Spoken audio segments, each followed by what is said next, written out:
Thanks for coming. Steve Wright. We'll get started. All the big questions you want to ask Steve all this time. First of all, am I wrong in thinking this is the kind of thing you hate? I don't know if I hate it because I don't know. You don't do this kind of thing. Yeah, because you're always a very, and just from being around comedy all these years, you were a guy that was loved and respected by comedians, but I didn't know anybody that knew you the entire time. Like you were you feel like even in comedy you spend a lot of time alone. Is that true? Well, I spend a lot of time alone in general, but I know some people. I know you know them. Well, like I said, I never heard a bad word about you in comedy, but I never saw you. And I was in comedy clubs for about 30 years, and I never saw you once. I've seen you once. I've seen you 3 times. Well, I'm just saying, like, just as a comedian, I was always curious, like, where is Steve? Because look at it this way: most people would get the way you hit, the impact you had, as this, I mean, I've said it not just in front of you, but in my opinion, probably most people's, is pound for pound the best joke writer in comedy history, probably, right?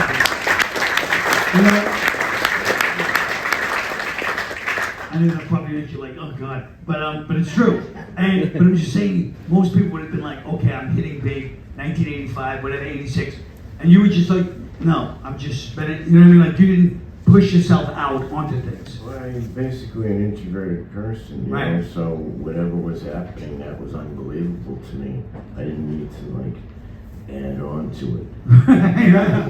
But most people would try to add on to it. I'm sure your agents were ripping their hair out, going, will you please go to these parties and start shaking hands? Yeah, I didn't go to parties or anything like that. That's because they made me nervous. Right. Yeah. Well, you don't like that kind of, you don't like small talk and that kind of banter. It's not your thing. In front of people to go on stage is like, it's so intense for me. Right. But going into a party where I don't know anyone, it would be easy to go on stage. Yeah. And try to meet these people. I'm much better at it now. At what, parties? No, talking. Yeah. I can talk to some people now that I don't know. Yeah. I mean, What about you? Do you like parties? Me? No, but but I'm an extrovert. You know what I mean? Like I can go to parties and people think, like I'm a real, life of the party type guy. I'm real. There's a good time, Charlie. Yeah. I'm a loud guy, yeah. And and I love to talk, But but also, I just want to talk about the book for a second. We'll get back to the book. I love the book. I don't know if you read it yet, but I'll tell you what it reminds me of. Did you ever see My Life as a Dog? Oh, yes. You ever see that movie? Yeah. Oh. It reminds me of that. It's like this wistful, kind of beautiful, but obviously the kid is funnier than that kid, but it's that same vibe to it, you know what I mean? Which is a compliment. I love that. It's one of my favorite movies of all time. But I'll say this in the movie. I'll say this in the book, which I never thought about with you, but I'm putting it out there. Look, I know this is dime store analysis. There's a lot of anger in that kid.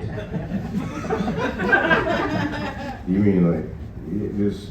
Yeah, in his head, like towards the teacher and stuff. Yes, towards authority. Yeah. Oh, yeah. Would you say that's a big part of your life? Yeah. Well, I don't like it. Yeah. It's like there's too many rules. You can't park. And parking meters infuriate me. Yes, they come out 10 minutes late, no, $50. Who are these people? How dare you think you own this piece, the length of my Toyota?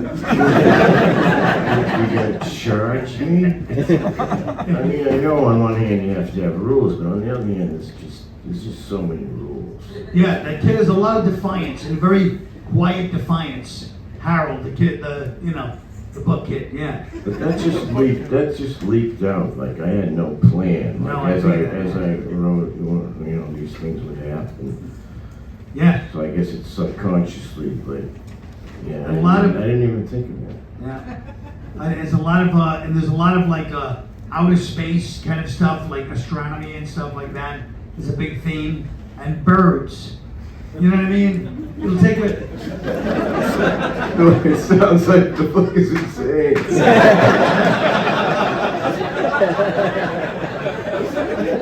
Stop describing it. Birds, Lakota Indians, girls, of course, and yeah, and yeah, it's an angry bird. But the bird thing is, no, it's for a more Jungian person than me to determine what the bird thing means. I don't know. I can't delve into that kind of stuff. I'm just probably like at the anger thing. That took all my psychological knowledge. But yeah, I mean it's brilliant because it has a lot of your jokes in it, or at least your mindset. Type of joke, yeah. Yeah. They leaked in. I tried to write without jokes. But thank God you did. I mean, that's what makes us have value, is that we can write jokes. I mean, you know what I mean? That's what I love, is that so much of your observations. I took the trouble to write a few down, but I know you're probably like, oh God, this is how I do it. Not that I've done this before, but for example, when you say people live their whole lives for other people's reaction, that's like a big line in the book. You know what I mean? And that's kind of interesting because that is kind of a, we know comedians are like that, but is that everybody? That's an interesting thought. Well, doesn't it say after, like everybody who's ever been in show business? Fine. I mean,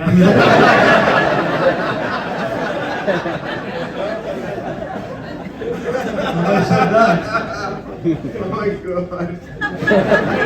All right, I'm moving on. And synthetic memories rather than real ones. With synthetic memories than real ones. Like that, I feel like that was a theme too. That there was synthetic memories. Like, do you know what you mean by that, or was that just? Well, if you have a memory of a dream, say you have a memory of a dream, that's two things that never happened. That are in your head as if you're looking, like I'm looking at this wall now, but they're in your head as if they happened. Yeah. What did you think of the page numbers?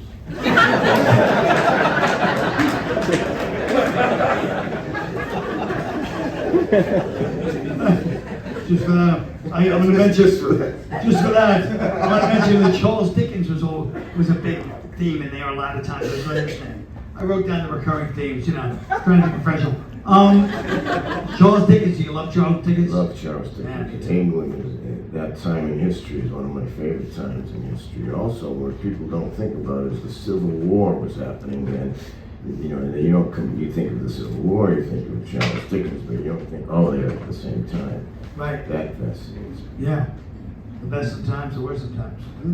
What about It's like I'm in court and you're reviewing and then why did you say this? By the way, there's another book called Paddy Clark. Ha ha ha. You ever read that? It's an Irish writing Roddy Doyle. What's that? Yeah. Roddy Doyle. Yes, and that reminds me of his book too. There's a lot of that was set in 1968. It's a 9-year-old kid or something like that, 10 maybe. But it's got a lot of things that kept reminding me of it. You know what I mean? And all right, let me ask you a couple other questions. What kind of music did you listen to as a kid? I'm really interested. I know this is off the subject of the book, but I just want to ask you. Is this in relation to the book? No. I was 9 when the Beatles came here, so the Beatles and all, like Bob Dylan and Neil Young and all that stuff. Neil Young. You were a little young for that kind of music, weren't you? No, was Tommy James and the Shondells? Like in the early 70s. Oh, yeah. The band and all that. And then you go to Emerson, and did you, like Emerson at that time, it seems like a lot of, did you guys know, like, hey, this is a fun, like, funny, there's so many groups of people I've known from Emerson over the course of my life, that it's like, I never heard of Emerson before, I ran into, like, Dennis Leary and Eddie Brill and these guys in New York in the 80s. But was that like a well-known thing that people went there for comedy, or you guys just... No, what happened was that school was like, I went there for mass communication thinking you're going to focus on the radio because I didn't really think that being a stand-up comedian would really happen. So I had to have a backup, like a reality plan, and that would be like, well, maybe I can be funny on the radio. and then somehow gets from the radio to the stage. So I went there for mass communication, but the thing is, it's an accidental screening process. People who wanted to go there were automatically a little bit, you were a little bit weird if you wanted to go there. Right. So then you got this group of people, it's all these little bit weird people from where they're from. Now they're all in one area. Now you're feeding off weirdness. Right. It was just like Mike, you were talking about Mike Armstrong, my friend. So what I got out of that college was the people, not really what I learned in the college. Right, but people went there for like performing arts, but it Yeah, wasn't. acting, But this big comedy thing came out of left field. It was such a, so influential. Dennis Leary started the comedy workshop. Right. It wasn't even there before. He created that with some other people. Yeah. Yeah. And it's just interesting that Boston, you know, I'm sure you, the Boston comedy scene, which I was there in the 80s and I saw the insanity of the Boston comedy scene. But so many funny, really funny comedians came out of Boston. And you were part of that earliest group with, like when you guys started, did you walk in this club and you didn't know any of these guys? Did they already start that scene, the Ding Ho and all that before you got there? No, see that Comedy Connection was the first club. It opened in 1979. And I went there a few months after it opened. So the thing was, nobody knew it. This was the first club. So all these guys that you know of, well, they all went there on their own. Nobody even knew the other guy. It was like there was a comedy club on an island, and these people, the club started, we started. There was no past. Right. I mean, Jay Leno would stand up already when he would play. The Playboy Club was in Boston. There wasn't any real comedy club, so everybody met everybody at the same time, and everybody started at the same. Nobody knew what they were doing, and there was no show business there. There was no managers or anything, so there was no one to say, you can't do it. You can't be mumbling like that. Right. And that's good, you know. And all those guys are all different. Lenny Clark, Steve Sweeney, Sure. Dennis Leary, Kevin Meaney, Yes. Mike McDonald, Mike Donovan. Not one of them is the same. I'm happy that I started. I'm very fortunate in hindsight. Yes. Just the only people you had to worry about was Paul Barkley and Bill Evans. Yeah. And it was really it was an amazing scene for a long time, and also because Lenny Clark's brother, Mike Clark, was for whatever reason in New York clubs that were robbing us blind. Like when we did road gigs, like we go to Jersey, make $60. Then you go to Boston, they're paying $400, and we're like, what? Because for some reason he was an honest guy, Mike Clark, and he just overpaid. So you guys all made a good living there early on, and I feel like that's a lot of people came to that scene. Yeah, there was comedy clubs, 2 of them, and then there was at that time in history when there was restaurants were having comedy on nights, Thursday, Friday. So as you go from here, go over there, go there, do 3 in one night, you know, and making $20 set, you can make, you know, there's $60 right there. Right? Sure. Fran's movies, Fran Solomita, he's a comedian from that time, and he made a movie called When Stand Up Stood Out, which is all about Boston in the early 80s. Yeah, it was such a small town, but it's such a big comedy scene. You know what I mean? And I don't know why. Excuse me. Yeah, I don't know why there's so many comedians out there. I don't know what the common denominator is. Do you have a theory? Yeah, Irish. People are funny. Yeah, all those guys were Irish. I mentioned almost all of them. By the way, they're all Irish. If I started that scene, I would have died in 1985. Because when I first went up there, most of them are clean. But back then, you went up there and people. I mean, drinking was the least of the problems. You walk in a club, people be selling coke on stage. It was insane. It was the 80s anyway, but that place was excessive. It was insane. They're selling coke right on stage. Right as you're walking on stage, people. I mean, it was all out in the open. It was psychotic. People had fist fights all the time, and it was a great scene, but it was nuts. Everything was heightened. Everything was heightened. Every knob was turned to 10 in every subject. Now, do you think that helped you? Because here's the other thing I've always wondered about you. How do you deal with the garrulous backslapping that goes on? Like a guy like you, I imagine you going, I've thought about this in my life. I imagine you going on the road and people going, oh boy, what's this guy about? And try to act like you're crazy because of your style of comedy. Like, hey, don't get this guy. Like, how do you deal with the, you know what I mean? Like the people that are just like, like loud and just kind of trying to, like, I don't know, just trying to get you going. I made him laugh. You know what I mean? Like, I mean, off stage, like. Yeah, so off stage. Yeah, Off stage. people, you know, sometimes they're thrown off that I talk. This is how I talk. You know, Right. They think I'm talking like that, then I'm gonna come up and Right. yeah, okay, let's go to the restaurant. Let's get going.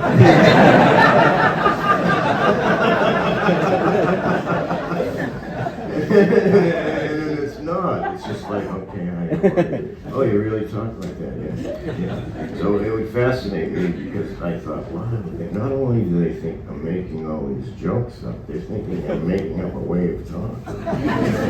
Yeah. Very lucky that I talk like this and it went good with the jokes. I'm a very lucky person. Yeah, well, you're lucky, but it was very bold. Like, you know, the fact that you never flinched and tried to be selective. You were luckily a brilliant joke writer, but also that you never flinched and tried to change your persona. You were like, this is who I am. And at that time, it was really radical. No, I mean, it's still radical, but I'm saying to go on stage in a rowdy, in some, Derby Park, one of these fucking places in Boston, right? One of these clubs, it's a bucket of blood, 6 nights a week, people are kicking the shit out of each other. And now they put a microphone on, and now it's comedy night in 1982. And in the middle of a show, people are like, fuck, hey, talk to me. And then you're going up there and just changing the energy. And I mean, I'm sure you did. I'm sure people admired it was a quiet confidence. You're like, I'm here to give you good jokes. And then what you're saying is indicating there were decisions made. There were no. This is how I thought and think. Right. I didn't plan on doing it like this, so I didn't have a plan of not doing it like this. And I just would go out and do it. One thing, when the place was rowdy, when the place was really noisy, the club, like I learned that I would take the microphone away like this. And they heard I was sacrificed a couple of sentences because they couldn't even hear me. And then the crowd would quiet down, like when the teacher gets mad. So I learned all these little tricks. But that's a deep thing to learn, you know what I mean? Most people would be like, hey, trying to go closer to the mic and be louder. And you're like pulling it away.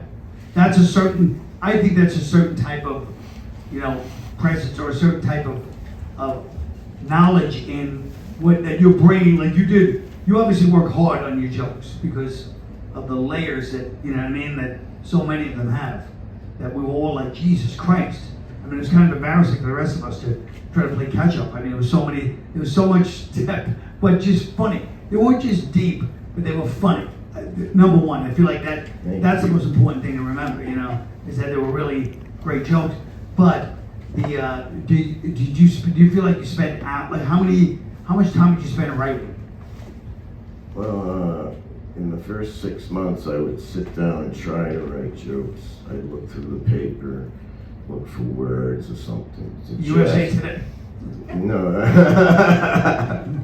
I would look on purpose, and then after 6 months, my mind was just noticing so much stuff that I didn't sit down anymore.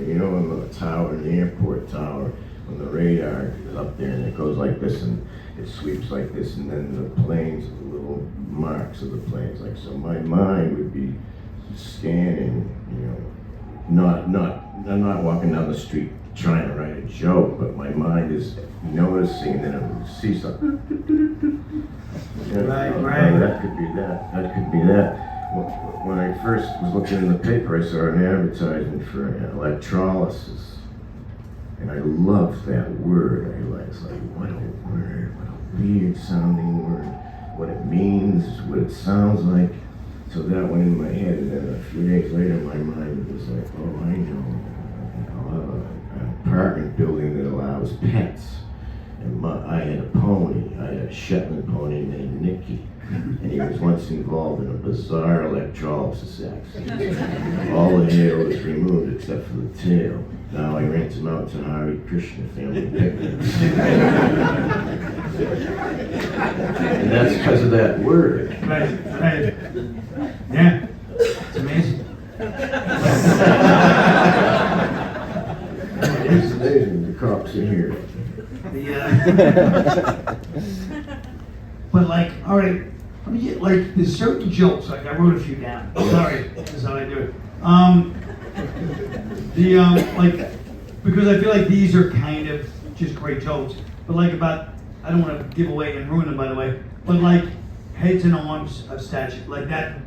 Right? Would you mind telling us that joke? I went to a museum when they had all the heads and arms from the statues that are in all the other museums. But that was because I went to a museum. Right.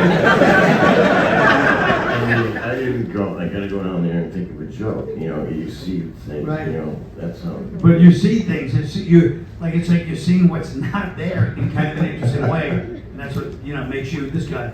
Now listen. What about this? Now listen. Now listen. All right, you do about the gravity joke. I'm just throwing a few jokes because people love your jokes, and a lot of them, you just don't get to hear them all the time. Gravity. The birds, you mean? It's a good thing there's gravity, otherwise when birds die, they just stay right up there. The sky would be full of dead birds.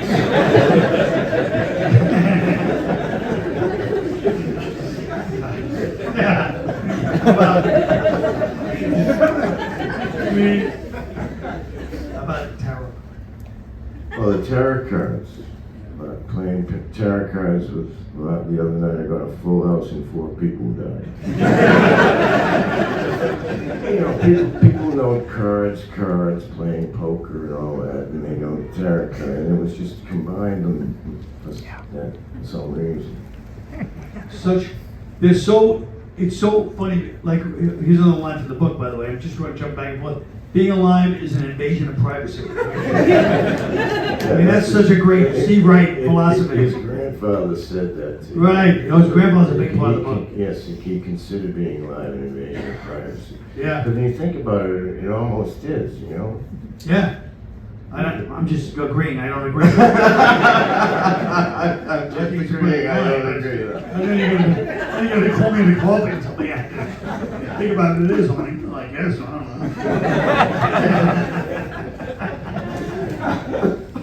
And so here you are, right? You blow up, as they say, back in the 80s. Now, you move to LA. Well, here's the other thing. This could be, you wrote that Academy Award-winning short film, right? Yes. You wrote the award-winning comedy short film. Is it your speech?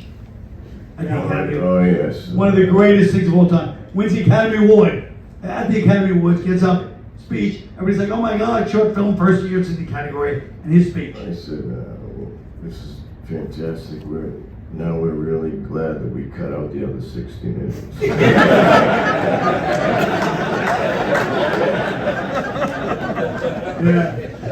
And did you also at some point you told somebody, or maybe it was in the speech, that it's great and you're honored, but it's not funnier than any episode? Oh, I said that to you. No. I didn't? No. I said the movie is funny and we're happy, not to the public, to my friend of mine, and I said, but any episode of The Odd Couple is funnier than this movie. That's such a humble and brilliant thing, because The Odd Couple, I always think of that every time I watch The Odd Couple, because it's so funny. But that was really fantastic. Yeah, but that's an amazing thing to say at that time. So you go out there, now you get the short film. Now are people coming up to you? What are you laughing? Just come try to get a real interview. He's laughing because I'm like, you make me laugh. I know, I'm not big. So you go out there. I'm trying to put myself, because I know my own satire. So you go there. You're in LA. You won this Academy Award. What is this? Like 1991? 89. 89. So they're there. 88. All right. They set up all these meetings, right? You have all these meetings after you win an Academy Award, right? So what are they saying, and what do you say to them?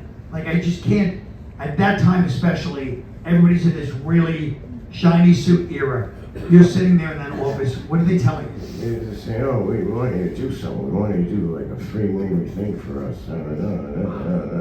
I said, okay, yeah, what do you have some idea? Like, I come back 2 weeks later, yeah, I think something should happen, like down near the beach.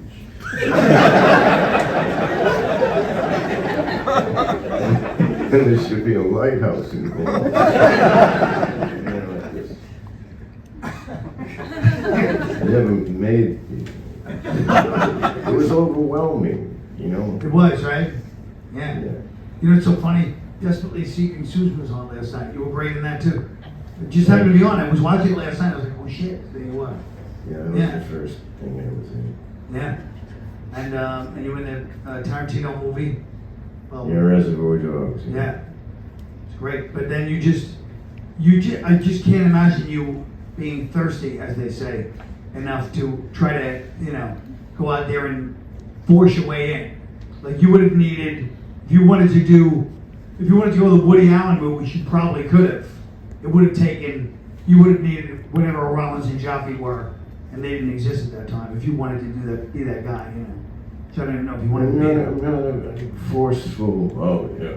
Right. So my You needed mind, somebody to do that. my mind has gotten me all these things, but I'm That's right. a casual person. I have a casual mind. Right. So I don't have if I was a different person, I would have taken or would take this thing in my head. All right, what we're gonna do here. Right. I don't have that. Yeah. So I've been very grateful for what has happened. Yeah. And you lived, how long did you live in LA? We talked about... I went there for 2 years, then I moved to New York for 5 years, then I went back there for 12 years. And then to LA for 12 years. Then I went home to Massachusetts because it was like to me, Los Angeles was like a big waiting room. Show business wise, you're waiting for this, you're waiting, I wonder if this will happen, I wonder if this, but I was mainly going on the road. And I missed New England, so I thought I'm just gonna go back to New England. I'll continue going on the road. The audience doesn't care which airport I fly out.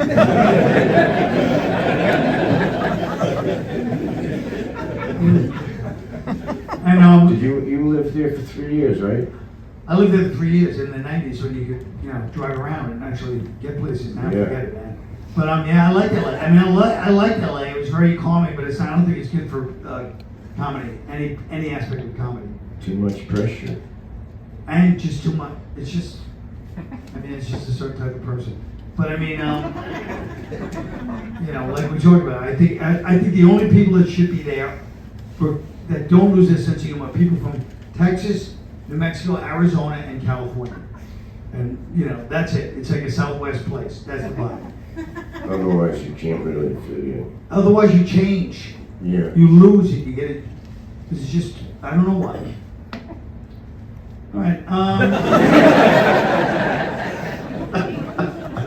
So you listen to the Beatles, you say? Huh? Wait.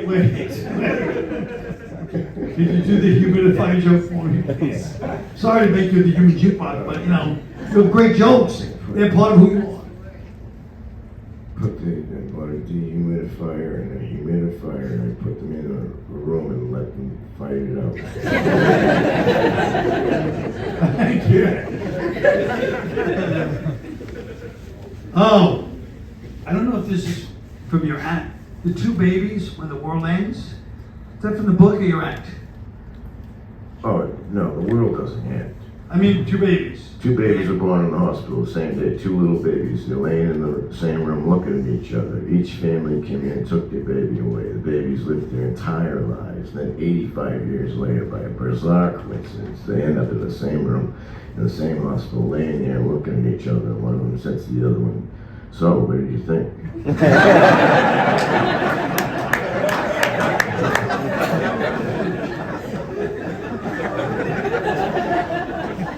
So much profound. You probably hate that, but so many of your jokes are profound like that one.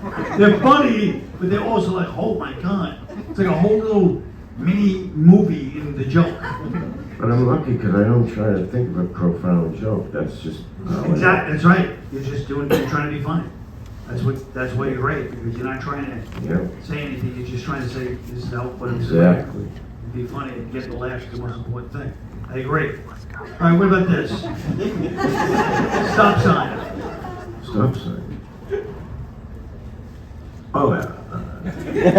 They went through it and the police pulled it. Oh, boy, don't you see the sign? Yes, I don't believe everything I read.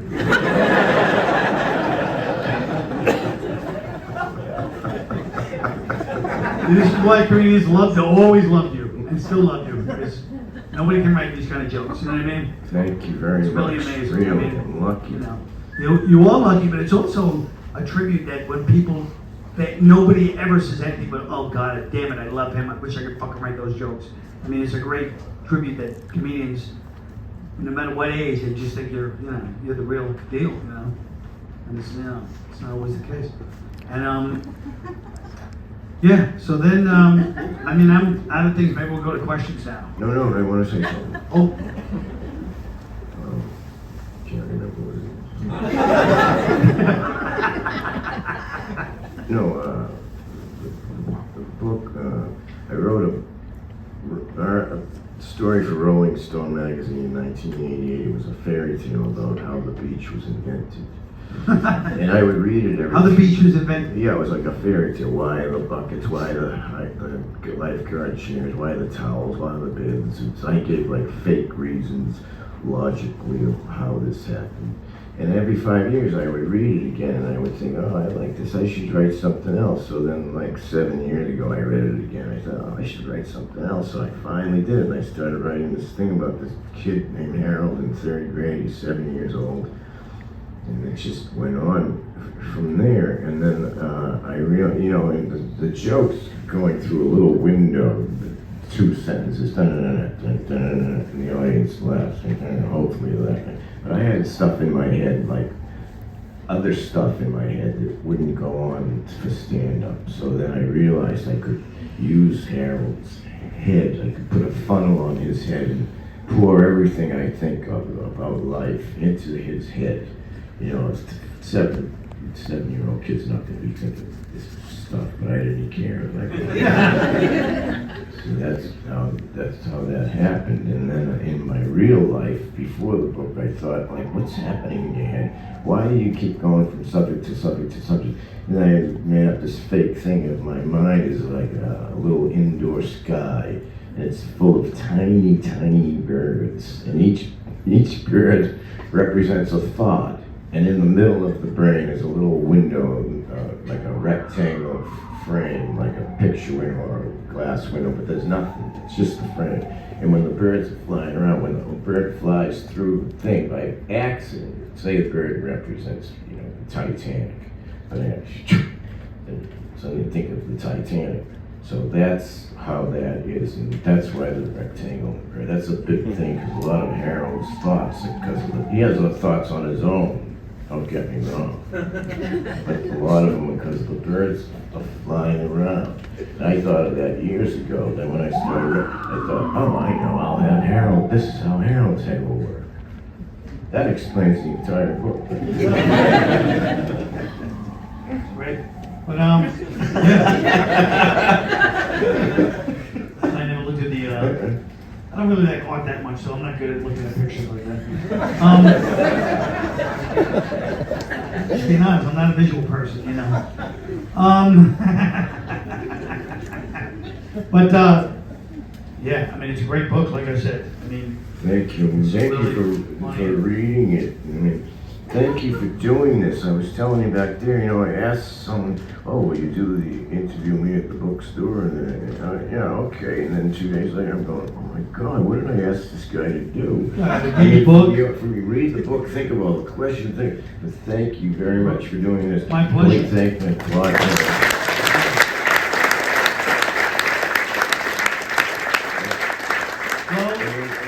When you accepted, I was like, oh, this is great. I'm going to be doing less now. Yeah. Well, I mean, and backstage you were very nice. You said, I want to buy you something for doing it. All right, I'll say in front of the whole crowd, give me 30 minutes of your act. Now, we're going to go to questions, I guess, right? Sure. If anybody has a question, please raise your hand. I see one right here. We're going to get to as many folks as possible. In the book, when we see glimpses of Harold's future, are those actually things that'll be happening to Harold, or are those things that Harold is daydreaming about? Oh, did you read the book already? We're listening. Oh, you're listening to it? No, those are real things. Because it's a lot of it is completely made up, but some of it is me really. So I know the answer is yes. I know it's gonna. When I'm thinking that he's really me, I know those things are real. Very interesting. Yes. The one right here. Is this emergence of artificial intelligence making your head explode? With like, I don't like the like idea a whole of it. trove of jokes and all the birds, and is it just driving you bananas? Because of artificial intelligence? Yeah. No, I'm purely insane. Good to know. Thank you, though. Hi, Stephen. Hi. I have a thought I want to take your opinion on. Do you think the guy that came up with multiplication was just too lazy to add? That's funny. Seriously, that's hilarious. We have another one right here.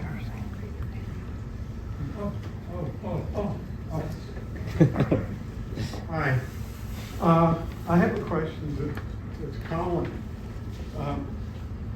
Colin, could you ask Steve, because he's so creative, if he ever thought about writing an opera? I have a question for Steve. Have you thought about writing an opera? I got tired of doing What's that now? that. Tired of doing that. This is No, I haven't. He has not. Okay. Thank you, thank you.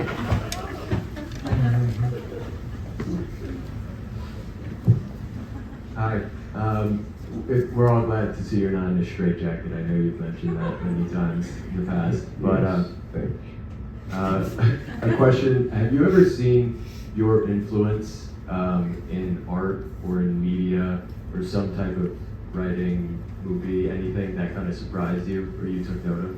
Yeah, I've seen it in like some commercials, and I've seen it in other younger comedians. And at first, I was like, "Wow, this is bizarre." But then I would think, well, I was influenced by watching George Carlin and listening to Woody Allen, and the structure of jokes and all. You know, everyone's head is like a soup of a mixture. But then I had to like realize, oh, well, I'm doing this. Then as an 11-year-old kid watching me, when I'm on the TV, then it was completely logical. Like music and everything, it's all influenced.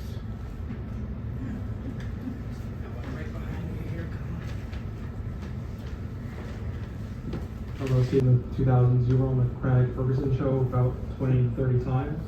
I was just asking about your experience, and are you still on speaking to him?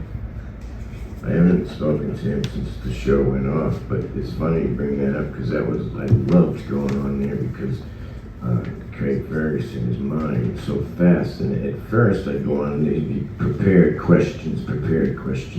Then the more I went on, then he would not refer to the questions more and more. So then it ended up with like 7 minutes of insanity, just me and him talking. And it was, if I said something that didn't work, it didn't matter because he was always so funny. And then in hindsight, I thought of it as like two guys in an insane asylum, and they're in the waiting room for their doctors, and they're having this talking, and then the guy doctor, Mr. Ferguson, we can see you now. It's right, yeah. I never did improv in my life, and that was a big, great thing, because usually everything I say is prepared, but for that, it wasn't. I loved going on We have one over here on the other side. Hi, Stephen. Thank Hello. you for being here. Colin, too. Thank you. I was just curious, how much did you have to leave out of the book? Like, what were the notes that you got back on the book from the publishers or editors? it. Just every few weeks, he would send me a letter that was like, "Are you shitting me?"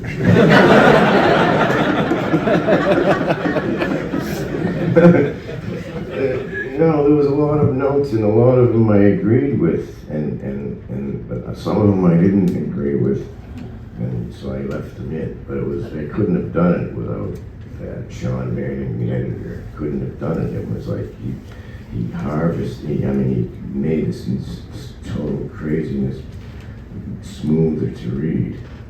You should mention the conversation we had about your name across the top of the page. Oh yeah, they sent me like a version of the book before the finished copy, and then at the top it said Harold. Every page, Harold, Harold, Harold, Harold, Harold, Harold, Harold. And I just call up Sean and say, you know, it's just distracting. I know they're reading the book, Harold. Just like take that off maybe, and I took it off, and now it's just smoother.